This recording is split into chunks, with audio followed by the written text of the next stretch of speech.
Morning, everyone. I walked up. I did all my running on Tuesday. I actually thought I did really well, actually, now I come to think of it. But anyway, so we've come a long way. We've come a long way since Tuesday, and now it's Friday. And I think, as Darcy alluded to, we've probably come a long way as a collective sort of practice, because here we are. We at FICO, we've been talking about analytics for very many years now, and here we are now with a panel of people called Chief Analytics Officers. And I think it's going to be fascinating to kind of figure out where these guys fit in. And we're going to talk about where they fit in. We're going to talk a little bit about analytics itself and what kind of things they do in their life that are analytic. And then we couldn't have a conversation like this without talking about talent and you know, how they recruit talent and so on and so forth. So we're sort of going to run through those as topics, and then we're going to look for questions towards the end. Now, what I thought I would do is I wouldn't do, and I'll say a few words of introduction to them in a moment, but I thought I wouldn't do the pantomime thing where we go, good morning, good morning, good morning, good morning, you know, it's behind you. I'm going to ask you a couple of questions. So who in the room likes to gamble? And I know the Australians do, because I was in Australia last week and the entire country stopped for the Melbourne Cup. So put your hands up. Who likes to gamble? Who'd like to do better at gambling? Maybe a different question, eh? So, good. So we have, amongst our esteemed guests, we have Ruben, who's the Chief Analytics Officer at Caesars Entertainment. I'll tell you a little bit more about him in a minute. And I guess if I ask you this next question about who in the room is interested in analytics, many hands would go up.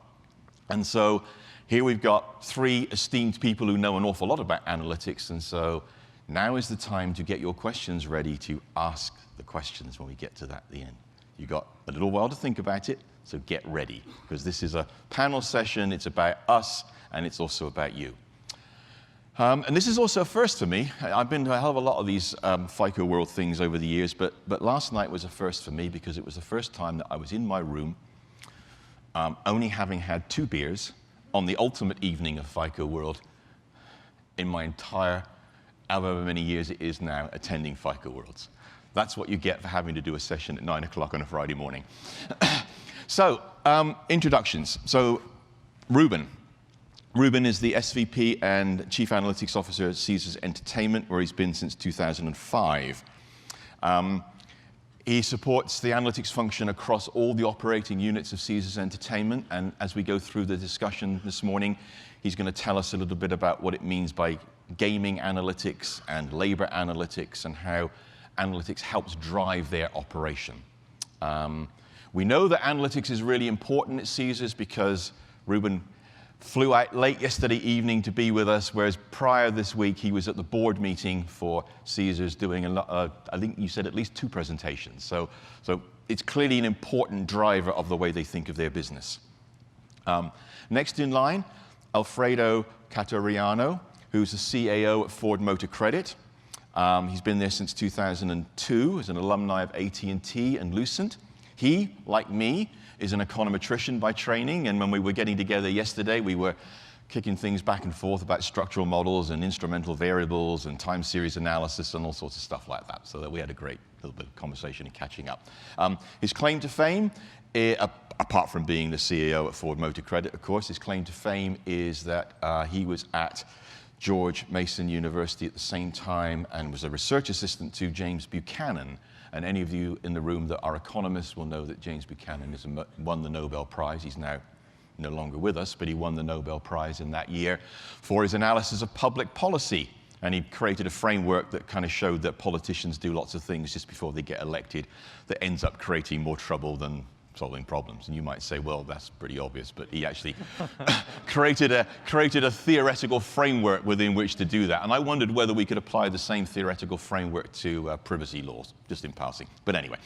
And then finally, by no means least, Michael Wu, that many of you will have met because Michael very kindly volunteered to do a session, which he did yesterday. Michael Wu is the chief scientist at Lithium. He's passionate about the use of analytics in behavioral sciences, and particularly because of what Lithium does with their social network platforms of one sort and another. An expert on social data and the value that comes from social data. He developed the Facebook Engagement Index, maybe somebody would like to ask him about that, because I'm not going to. That's a lead in if you didn't quite get it. The Community Health Index. In 2010, he was called out in CRM magazine as an influential leader. And he's got 2 books, The Science of Social and The Science of Social 2. And when I was doing my homework for this session, I went on Amazon to see what the book was all about and what have you. And one of the reviews said, Dr. Wu is the one social media scientist, and yet too humble of a man to even admit it, much less put it on his Twitter bio. Ladies and gentlemen, this is the panel.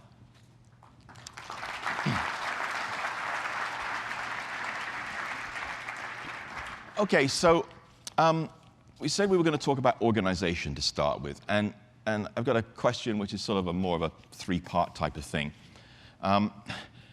Here we are. We've got people called chief analytics officers. We read more about it every day. There's more of them around than there used to be, but it's still a relatively new thing, as we saw from the little survey. Even in a room like this, where the majority of people come from either are analysts themselves or they come from companies that use analytics, which is why they're here. So I thought it would be a good way to get started, just to sort of give you all an opportunity to talk about why did your company create the role that you're in? And where do you sort of fit in organizationally? Clearly, you're probably high up the organization because we have this thing called chief analytics officers.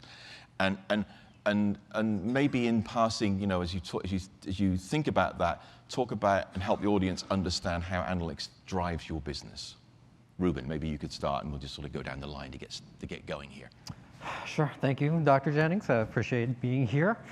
As far as the creation of the chief analytics role at Caesars, this was really a natural extension of the way that the organization has viewed itself for quite some time. Caesars took a very different path towards how they intended to compete in the marketplace when they hired a Harvard Business School professor to be their CEO. It's a much different model than typical leadership within the gaming industry. And the way that came about was that Gary, our CEO, wrote the then standing CEO a letter saying, here's a dozen things that you guys are doing terribly. And then our CEO at the time responded by saying, okay, if you're so smart, then prove that you can do this better. And the mandate really was at that point in time that we were going to distinguish ourselves within the industry by leveraging data and making that the core engine for how decisions would be instituted and integrated across all aspects of the operations. And as the organization continued to evolve and grow and add scale, the design was really, let's add some formality around this in a way that is not just symbolic, but also helps us become more efficient. And that's where the position really sort of evolved from. But it has a lot of interesting implications. And so you made reference to my activities earlier this week. When we deliver a board presentation, it's not the chief operating officer that delivers the operating results. It's not the financial officer. It's the analytics that actually articulates the state of the operation, as well as the designs around how do we improve going forward. And again, that is a very specific orientation that the senior management team has embraced, and is why I think we've gotten to the place that we are. And that came from the top. It certainly did. And so your CEO now is a Harvard professor. And did that change generate lots of change in the rest of the management team? So does it work, you are in your job, and it works because the rest of the management team are analytic people? Yeah, it certainly helps. The gaming industry is quite an interesting industry, and you'll have individuals with very broad backgrounds that are in very important positions. And so it's not necessarily sort of the traditional formal homogenous view of what those backgrounds might be if you're thinking of a purely analytics-driven group. But they are tremendously astute at understanding how to leverage analytics to drive business. And I think this has happened over years and years of this discipline and emphasis that this is how we're competing. And this is, this is almost an arbitrage opportunity for us, whereas a number of our competitors will build a huge volcano in front of their organization to drive business. We think there's a different way that we might compete. Yeah, well, when you look at the volcano, you're outside the casino as well. You're not inside the casino. Well, volcanoes can be the quite one I think effective. you're You'd be referring surprised. to. Alfredo. Thank you, Andrew. Good morning, everybody. The journey at Ford Credit started 20 years ago, literally at the basement of the headquarters in Dearborn, Michigan, with 5 individuals with not very diverse backgrounds, a few in OR, finance, and pretty lucky in the sense that there was one individual with artificial intelligence. That really allows to start developing a scorecards, what we call kind of a hybrid. It's not just a typical statistical framework, but actually they start working from the beginning with the AI field. Then after that, really they belong to the IT organization, and start creating just the databases needed to really do analytics for a corporation. Over the years, they start expanding the team, but as Ruben mentioned and Andrew mentioned, it is mainly the help from the top. When a president from American Express joined Ford Credit and had the vision and really provided the support for this team to be growing. We have tried different ways in the terms of the business model. Right now, we have a centralized organization. And right now, at the moment that was created the position of a chief analytics officer, is to really start making it to be a skilled team, like you have in corporations, like HR, like legal. So right now, we're officially a skilled team. We do all the administrative things that probably sometimes we don't like it that much, but we have to do them, very important. And this is really give us not only a seat on the table, but really formalize to be a skilled team at Ford Credit. Michael. So Lithium is a social media company. So we are different than a lot of the social media that you're familiar with, such as Facebook and Twitter, in that we are social media for enterprise. So for that reason, we actually collected a lot of data on the customers of the enterprise who's interacting with our platform. And so basically the role of chief analytics officer or chief scientist were created because this actually they need people to actually look at all those data and make sense out of it, build data product that differentiates us from the rest of the competitors out there, and also be able to kind of explain it in a way such that business stakeholders actually understand it. So that's in reality kind of why that I will kind of be where I am now. But the journey to getting there was quite interesting. I was actually hired into Lithium as a data engineer. Basically, I work with the engineering team and then try to build data products, trying to find insights from data. And it wasn't until I was able to demonstrate that the value and the power of the insight that we could glean from data, and then it basically opened their eye, and it's like, well, this is what you can do with data. And then they kind of start to focus on, okay, now continue to play with that data, play a little more. And then, so the first time I got told to play, with it. So that's kind of comforting. And now, I think a few years later, I think Lithium had actually, made data our differentiation, part of our differentiation, just like Caesar and Ford Credit. That now it becomes very critical to have someone who, essentially, as a thought leader in the industry, as well as a leader in the company, who could drive the innovation in data product. So I think what you just sort of describing at the end there, you open people's eyes to the power of the data and to the information. And a couple of weeks ago, actually probably nearly a month ago, I was actually in Vegas, which I made the reference to the volcano because I stood outside and watched it. It works. Right. And I apologize, the conference was in the Bellagio, which I don't think is one of your properties, but it was a chief analytics officer one-day conference thing. And there was a lot of discussion there about people, I think, probably earlier in the journey than you are. They had, either they may have had a chief analytics officer or they had people that were kind of moving in that direction. And and there was a lot of discussion about, does the business, are you there because the business is pulling from you, or I've now got this title and and somebody upstairs thought analytics. They read about analytics in the newspaper and thought we better have some of that, so let's get somebody in, and they didn't, and they're worried about, well, what does the rest of the business think about all of this? And so as you've gone through your journey at your relative companies, because it didn't, as you say, it didn't happen kind of overnight. What did you learn about this sort of the balance between I need to prove value to everybody else to justify that I'm here as an analytics person, as against the business coming to you and say, we're so glad you're here, now we need all these things? I'll take the first shot at it. I think with any process of change within an institution, that change gets much more easily facilitated when there is an immediate win associated with it. And within our own organization, as I mentioned, the mandate that Gary came with was that he was going to create a discipline here. But as the organization became evolved and took different forms, with every one of those changes, we've been quite clear to try to identify an immediate quick win that was meaningful, visible, and lasting, that would be facilitated by the change. Otherwise, why make the change? Yeah.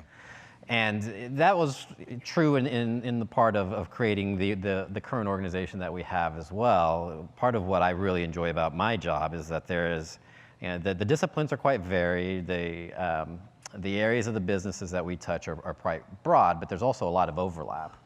And then recognizing that overlap was part of the push to say, if we consolidated this, there's a whole series of benefits that we believe that we would be able to execute against. And in fact, there are a handful of these opportunities that we believe are very close to the finish line. Mm-hmm. And that has enabled us to create more of a pool model. It's not uniform, but when you do have that track record, people really are looking for every advantage that they can get. And when there's a real belief that this is an opportunity or a way to get that advantage, things become quite easier. Well, for us, in our journey, as I mentioned, kind of at 20 years, probably 3/4 was mainly a push. Mm-hmm. It's like looking for opportunities, making presentations, and doing a lot of selling. In the last few years, really, the culture has changed. And also during those times that we were the push, you really need the top executives really helping by just asking their direct reports when they come up with ideas, have you checked with Global Analytics? Have you really passed the idea and trying to help you in some kind of your business case quantifications? In the last few years, it's very nice because now, especially in all these big data and digital environment and digital projects, is really they are inviting us. Right now is really that we start saying sometimes no because you have to set up priorities and you have limited resources. So it's really nice for all of us when we meet is really the change in the culture and finally, still there are a few things that we do on ourselves and we try to really do the selling, but it's maybe 10, 15, 20%. 80% is really they are pulling us to the table, which is really nice. Which is like it should be once it's an established function. Established, yeah, absolutely. Michael, you want anything to add? Or? Sure. So I think, first let me clarify a little bit the difference between what data and analytic is, because I think a lot of people don't maybe have some confusion. Because early on at Lithium, just because you have data, it doesn't mean it's analytic. Like a lot of times, analytics function basically started with just reporting, just getting the data for people to, getting people access to the data so they actually see the data, and so they could use those data to help them make better decisions. And once you have access to those data, then they start to, asking you, well, what does this data mean? Then you start to build models. You can start to predict, right? So you go from a very descriptive type of analytics to more of a predictive type of analytics. Then it becomes really powerful because it could tell you things that you wouldn't know ahead of time. And once you start doing that, then they start to say, well, if you could tell all this stuff, can you optimize from data what I should do in order to get the outcome that I want. So that's, it's another shift, again, from descriptive to predictive to prescriptive, right? So in a way, that's kind of how Lithium's kind of data journey had evolved. Yeah. So in some ways, all analytics is about reporting, in that you've got to be able to communicate. So we might all get off on our machine learning algorithms and pages and pages of charts or whatever it may be, or tables probably more than likely than charts. So what have you learned about how to present results so that business people, they might have even if they're analytically minded, they may not have the time to plow through. I mean, and you probably don't. So how does your team present results to you? What have you learned along that journey that could be useful to the audiences? And again, I'll say this because it was fascinating to me. At this same conference that I referenced, a person was asked, what was the most important hire that you made? And they said it was a journalist. To write reports, to write stories. So how does that work in your respective organizations? How do you get people to understand what you're talking about?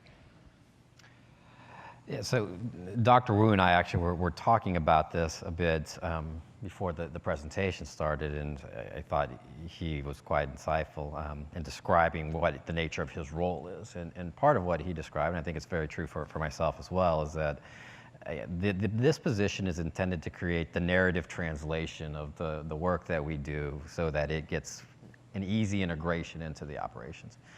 And that is a very hard skill to identify within the talent in this space. It's not it's actually, I find, easier to find individuals who have the intellectual horsepower to do the analytics. The translation piece is the part that tends to distinguish senior management from the broader talent pool. For us, we benefit from having a CEO who is truly world-class at describing this intersection. And probably detail-orientated at the same and time. Extremely intuitive and insightful about the work that we do. We also spend a tremendous amount of time with the operators so that we are sharing the same language around how do you actually facilitate their decision making. That, I think, is something that is a core element of how we drive the business. The work that we do on the technical side is fundamental, but the distinguishing trait is really the time spent with the operations. So I imagine it's the same thing in your world. That's right. We have kind of a two-step process. First, we have kind of the technical papers that could be leading to publications or to patents. And those ones have to go through what we have is the analytics technical review committee. So this is kind of our comfort zone. So this we do very well. For the second step, what we do, we all the time we partner with our business partners. So into tailoring those presentations to really before we present it to the audience, that could be definitely the business audience. So in that case, that's what we have. We work very close from the beginning of the project with the business partners. Then we have kind of, we go into isolation a little bit into this technical component. And then we start partnering, really tailoring those presentations, because that's very important. And that goes into the hiring, right? When we hire, it's not just having great technicians coming into the company, but with good interpersonal skills, teamwork, and communication skills. Yeah, so communication, no matter whether it's what function it is, communication is key. That's right. At the end, you can't translate it into what's the impact on the business, and that's one of the things that we have to do as well. And even in my world, right, when I got analytics people, it's okay. That's all great, but what does it mean? And if you can't tell that story, then you're going to spend a lot of time pushing and not getting a lot of pull for your services. And when we hire them, you're an applied scientist, but you are going to become an internal consultant. This is how we see ourselves in global analytics. Okay, so let's switch gears a little bit. And it's an analytics conference. We're analytics people. We've got to talk about analytics, not just where you fit in the business. So, Michael, you gave a presentation yesterday about sentiment analysis. And I thought it's fascinating, especially being when your comments about sarcasm and being from across the other side of the Atlantic Ocean, where I think the whole country runs on sarcasm. Yeah. and so that was probably a sarcastic, I don't know, maybe it was. You know, and you were, you know, I think you cast, you gave a realistic view of what the value of social data is, and we read about it all the time. You know, it's like it's got to be social. Give us your perspective, because that's really the world that you live in. What really is the value of social data, and give it, and you know, maybe examples of people who do that well and people who do it less well. Yeah. So there's definitely a lot of very useful information in social media, right? I mean, you know, who here doesn't use social media? Who doesn't use social media? Not one, right? So obviously it's somehow useful for you, right? So it's useful at the individual level, right? But you know, the question is it actually useful for the company, right? So very often, if you're a small, medium-sized business, you know, very often you could just look at the data and it already help you make some decision, right? The person who runs the taco truck business, right? If you could just look at the tweets, where are people tweeting about they're hungry, just drive there, right? And that's enough to drive in business. But for a big enterprise like most of you here, you know, you need to do more sophisticated, like you know, from descriptive to predictive, maybe prescriptive, right? Some type of modeling exercise to extract these insights out. I think that, so there's definitely value there, and I think the most important thing is that I come back to your comment about is how does it actually drive business result? What's the impact? What's the financial impact on business, right? What's the bottom line? What's the top line impact? I think those are, basically it comes again to a correlation type of study, right? Some kind of regression correlation analysis, and then you could actually see what's the impact. So that's first step, right? And then you, of course, establish correlation. Next obvious question that most people will ask, so, well, if it's correlated, now how do I know it's actually causal, right? Only if it's causal, then when I want to push it, I could actually affect it, right? Because otherwise, it's just correlation. It's just nice to see the result. So that's basically usually the next step. When you actually, some company that does really well is one of our client, start with a G, with a big search company. They are very innovative in the way that they actually wanted to actually dig deeper than beyond correlation. They want to actually see if social media on our platform is actually driving their NPS, driving their sales, driving their CSAT. You know, so we actually had a study with them. So that's, I'm not allowed to talk too much about it, because, but we were actually thinking of writing a Harvard Business Review together. But so to be continued on that. Seems that there's still, though, a lot of value in, much of the value might be in simply assembling information.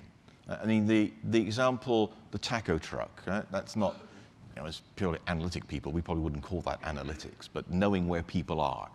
The example, I think, yesterday of, you know, my aircraft, you know, United app doesn't actually do this at the moment, as far as I know, you know, knows that I'm in where I am in the airport, and therefore, you know, I am here and I'm on my way, and hold the plane. I don't suppose they do that, but anyway. So, but that's assembling a data. Is it? Do you see more of that happening at this point in time, as opposed to extracting information and putting it into models? Yeah, I think that's a very simple use. That's basically using existing data, right? You're just simply using the data at the right time, the right moment to benefit people. And that's one very useful case. I will classify that in the descriptive type analytic, right? You're just summarizing data or presenting data in a way that's useful. I think an area where that is social media could provide it could be very extremely valuable is to actually understand what people are actually talking about, right? So stuff like sentiment analysis, topic discovery, right? You know, so there's all these, say, conversations about your brand, right? But what are they talking about your brand? You know, are they complaining? Are they happy? Are they excited about your brand? You know, or what are they talking about you? So I think that's the type of analysis where you actually need to do much more, I think, text analytics to actually do processing on the text to build models and then to extract the information out. And I think that could be very, very valuable, both for marketing and also customer support as well as innovation, right? Because if you could, if you have a text analysis engine, right, that can understand text and give you topics, right, you could feed them in all the cases that have come to you, right? All the cases, support cases or service cases come to you. You can actually understand what is the problem, right? Which problem has actually occur most frequently, and then go tackle those problems, right? So I think that's one very simple use case. The marketing use case is obvious, because now you can actually listen and understand what the customers are saying, right? It's actually kind of getting into their mind, right? You have a feedback loop. One of the most important thing about optimizing any process is that you need that feedback data, right? And social media actually provide that feedback loop from the customer back to the company. So I know there's some people in the audience, well, I'm guessing they're in the audience, that are passionate about test and learn and experimentation, so there might be some questions on that. Let me come to Ruben, and I'm going to come back to you, Alfredo. I mean, your business is, well, all your businesses are about customers, but a lot of what you do, I think, when you talk about gaming analytics, is you're watching what customers are doing, literally. And so tell us how you use analytics to make that customer experience better, both for you as an organization and for the people that are in the hotels and in the properties. And to what extent does the test and learn aspect of what Michael was talking about get into your business? Sure. Well, it's deeply integrated. We have a very specific formal learning agenda that is continuously updated and actually ratified by our senior management team, which is intended to be a very well-decided, well-structured sort of implementation of that process. As far as what we do, it's very broad-based, and that's what I like about it. And I think that in some ways it's quite intuitive, because a lot of people even though not everybody raised their hands, I think most of you guys understand what happens in a casino. But so I'll just give you an example.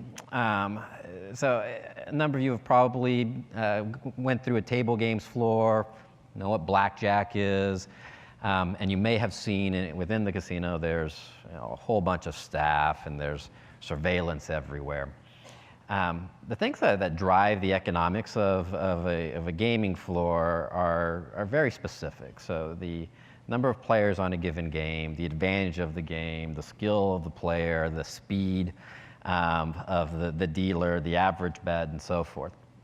And these are things that, when you think about all the inputs that are required to optimize the product offering and the labor applied against it, it's actually quite complex. And for most organizations, for a long time, that was quite a manual exercise. And it doesn't have to be. And one of the things that we keep spending time with now is, where are the gaps in our data that we know are necessary to optimize the operations, and do we have to accept that gap needs to exist? So a specific example around this is if you're betting a few $100,000s a hand at every game, and I can assure you, you will get more attention than a newborn baby. We will capture every single thing that happens.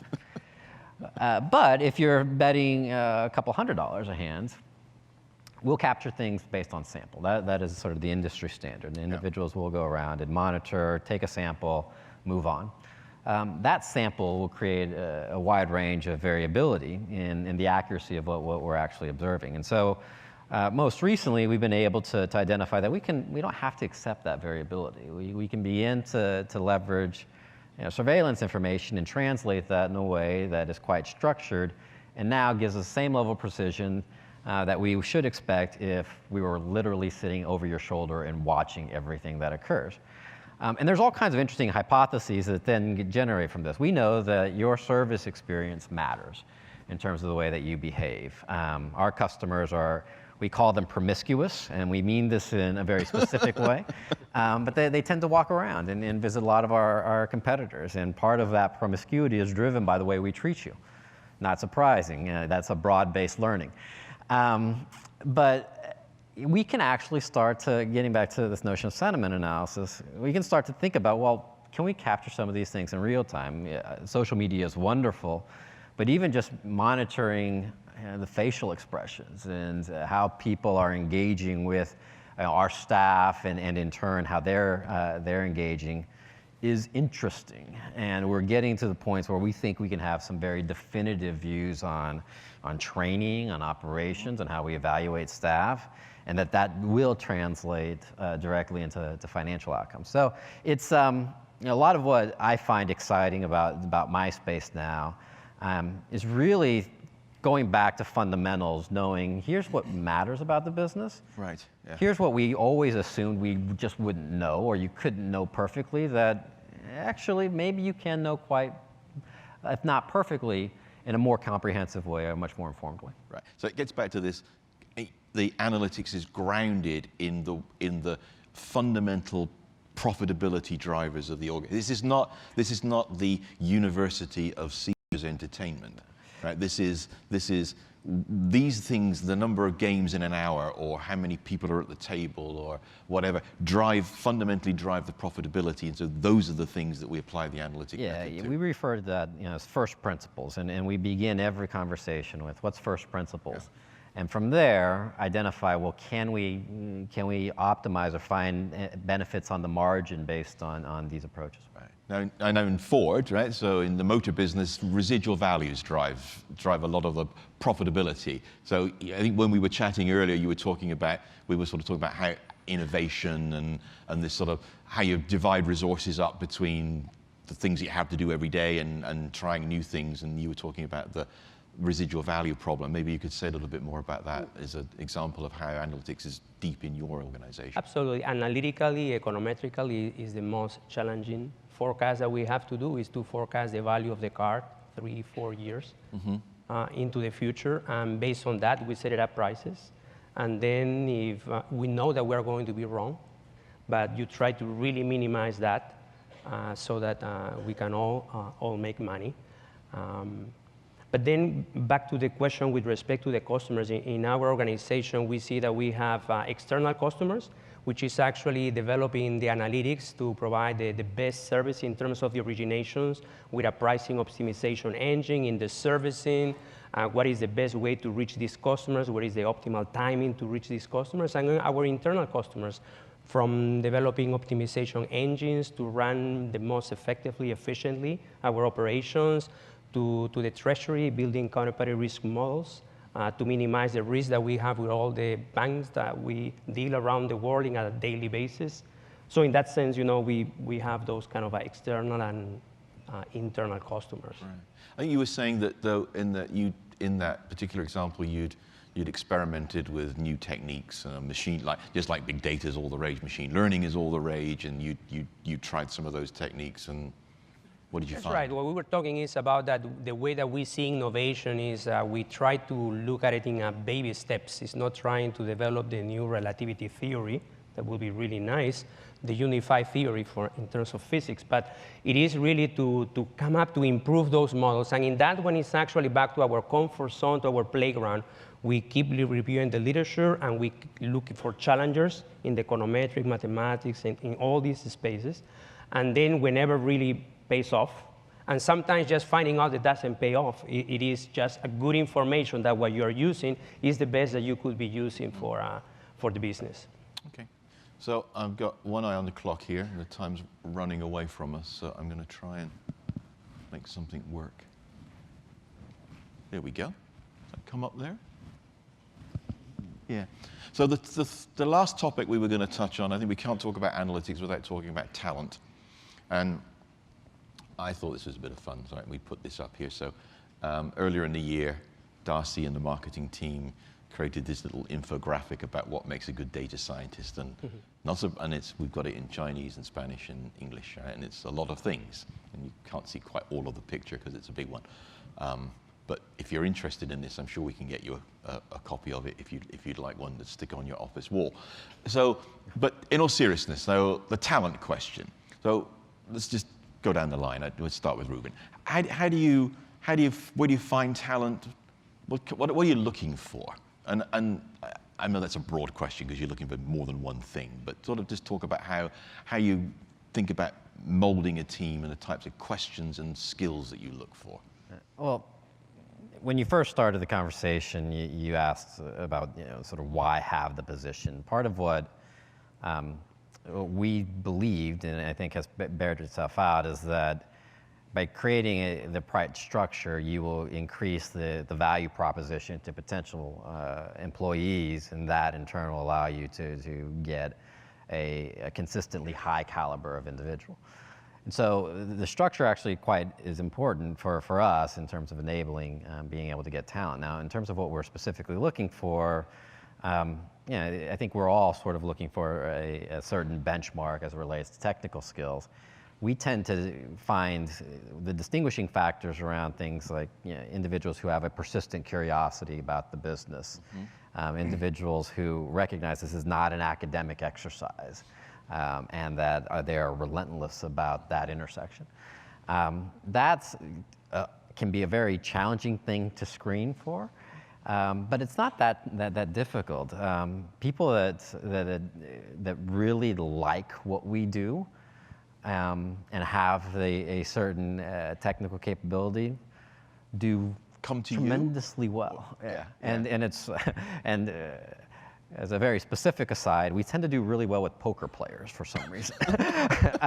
We have people who've made literally millions of dollars playing poker who will take a $50,000 job as an analyst because they really like this. And they are really good employees. Yeah. They get a staff discount at the table. No. I don't tend to follow them when they go to the floor. Alfredo. For hiring, the best that works for us is definitely summer internships. You can see them for a few months. Then postdoc positions, individuals who still want to do more research after they finish their PhDs. And then the other one is we have university alliances that in the last 20 years has been developed the legal framework to protect the intellectual property, the patents, and the professors can publish. So by doing that, we develop a strong relationship with the professors who are going to tell you who are the best students. Yeah. And those are the ones who we bring for summer internship or postdocs. So that's usually the best. What about you, Michael? What do you Yeah, so, as most of you know that, like data scientist is kind of named the sexiest job in the 21st century by Harvard Review, right? So as a result, actually everybody who work with data in any capacity want to call themselves a data scientist, right? So it's automatically raise your market value tremendously. So that actually, create a lot of confusion for people, because especially for people who want to hire data scientists. And I think, it might be worth to kind of look at, what does this data scientist, really mean? Because I mean, to me, the data scientist actually is three different roles. Right? There are people who works at the infrastructure layer, right? They work with the big data stack, where they capture, store, process, and allow you to query the data. So they're basically data engineers, right? I would call them, they're basically computer scientists and who work with data. And then there's also the next layer up, right? And that I call the algorithm layer. These are people who actually build algorithms, build models, right? And predict things and optimize things. And then at the top layer, there are these decision science analysts, right? They're basically business analysts. And so, one of the things that, why data scientist is so difficult and so expensive is you're actually looking for someone who could do all three, right? And that's actually very difficult, right? I actually don't do all three. I'm kind of in the middle layer. I'm the algorithm person and also kind of somewhat a little bit on the infrastructure, mainly algorithm, and then I bleed into the decision science layer as well, right? So the way we kind of overcome this expensive, price tag of data scientists is that we actually don't try to hire one person who could do all three of them. We hire three different people and make them work together, right? And that's actually turned out to be much more economically, it's much cheaper, right? Also, in the long run, they become more productive as well. And another side benefit that we observe is that if you do that, there's room for them to learn, right? If you hire an algorithm person, they could, learn the infrastructure, the new techniques in the infrastructure in Storm, in Impala, and all that stuff, right? All the big data stack, right? And then if you hire a data engineer who doesn't know much about machine learning, they could learn about those stuff, right? It's more motivating for them. You actually keep them longer. One of the problem of hiring a data scientist who's a rock star who could do all three is that you may not be able to keep them very long, right? They jump ship. So that's kind of how we overcome this problem. Thank you. So I think now is a good time to open things up to the audience. We got the usual roam there. That's better. We can see you, and we got the roaming mics, and please put your hand up, and if you wouldn't mind telling us who you are and where you're from.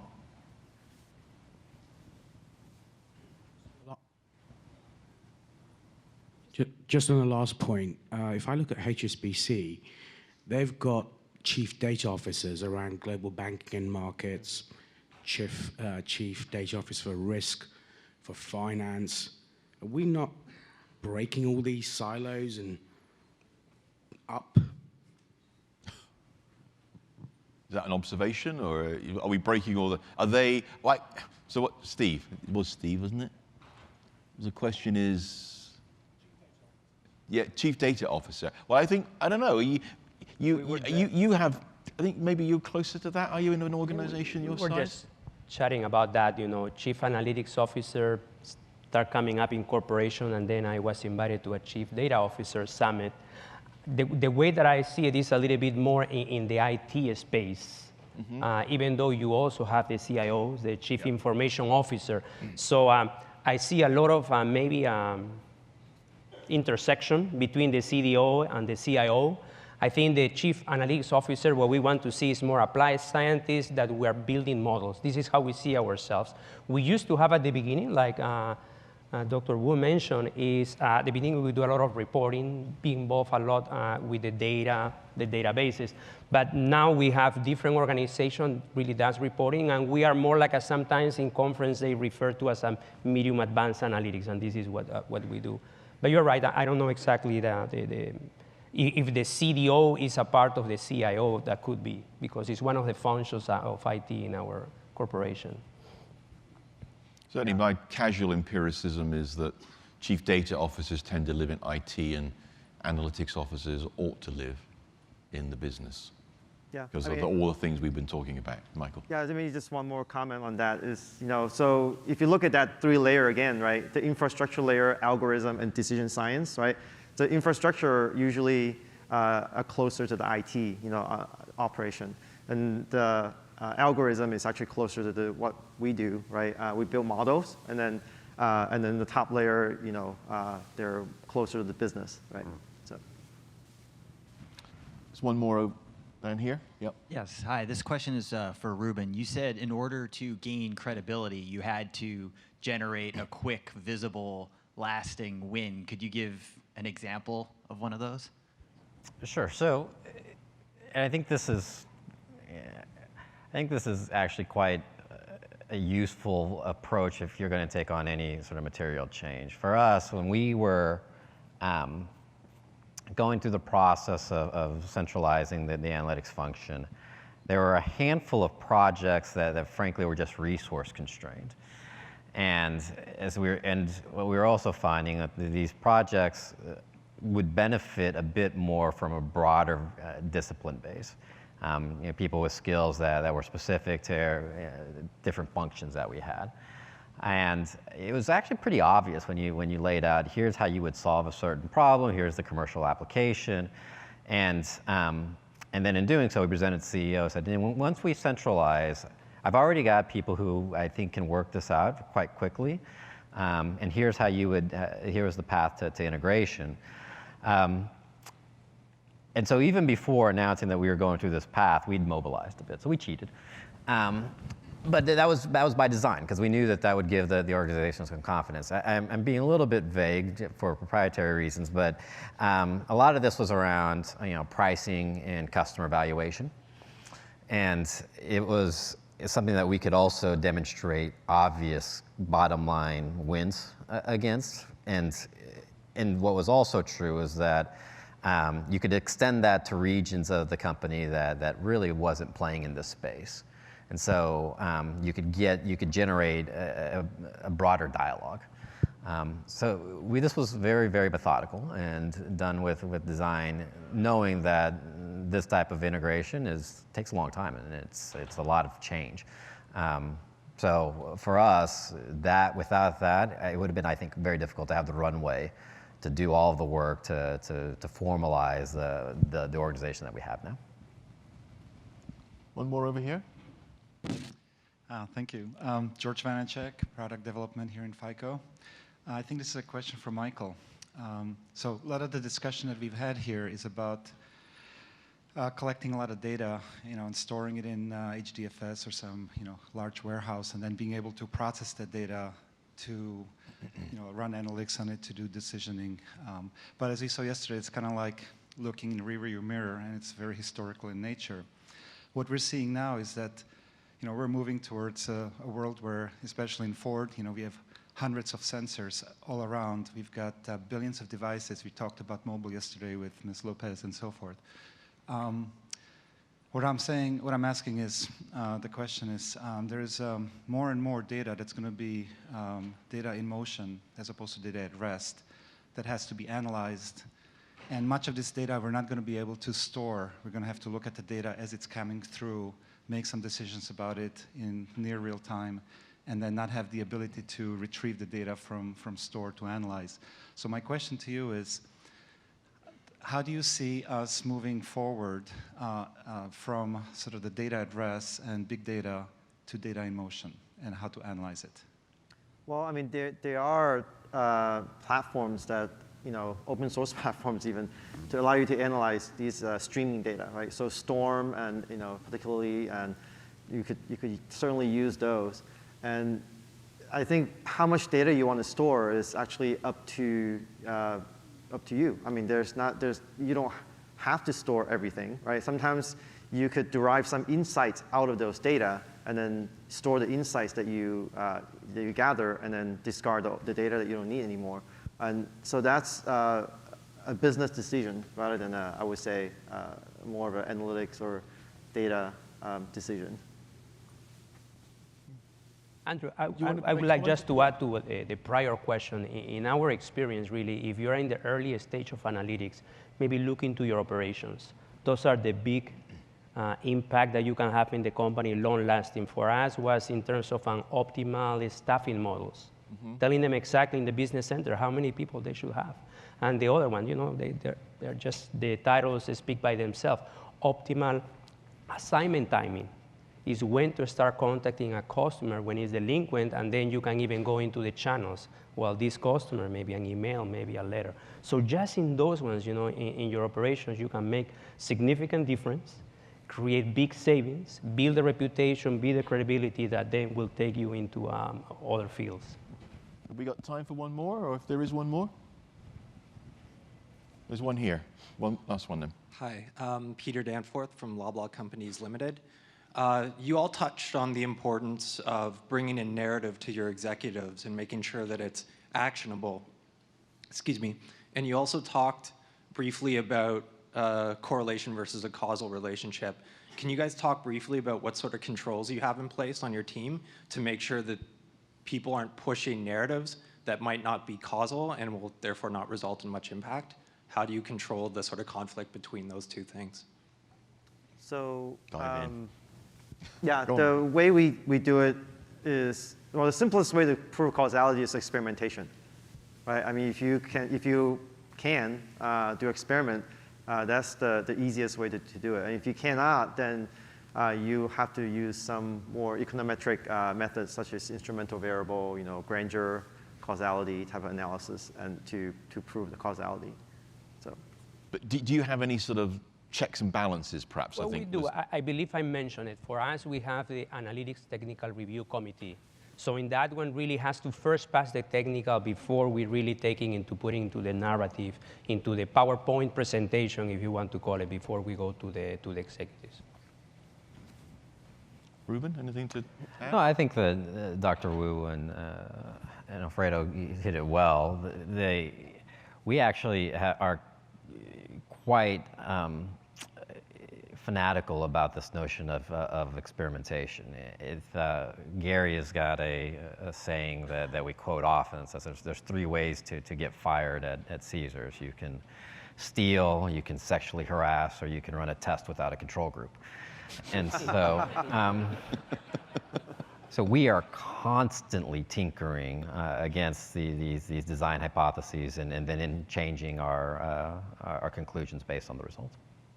Well, I think that's where we have to call it a wrap for today, and I'm sure the three will be around for a little while here, so if you've got any more questions, please seek them out. Thank you very much, everybody.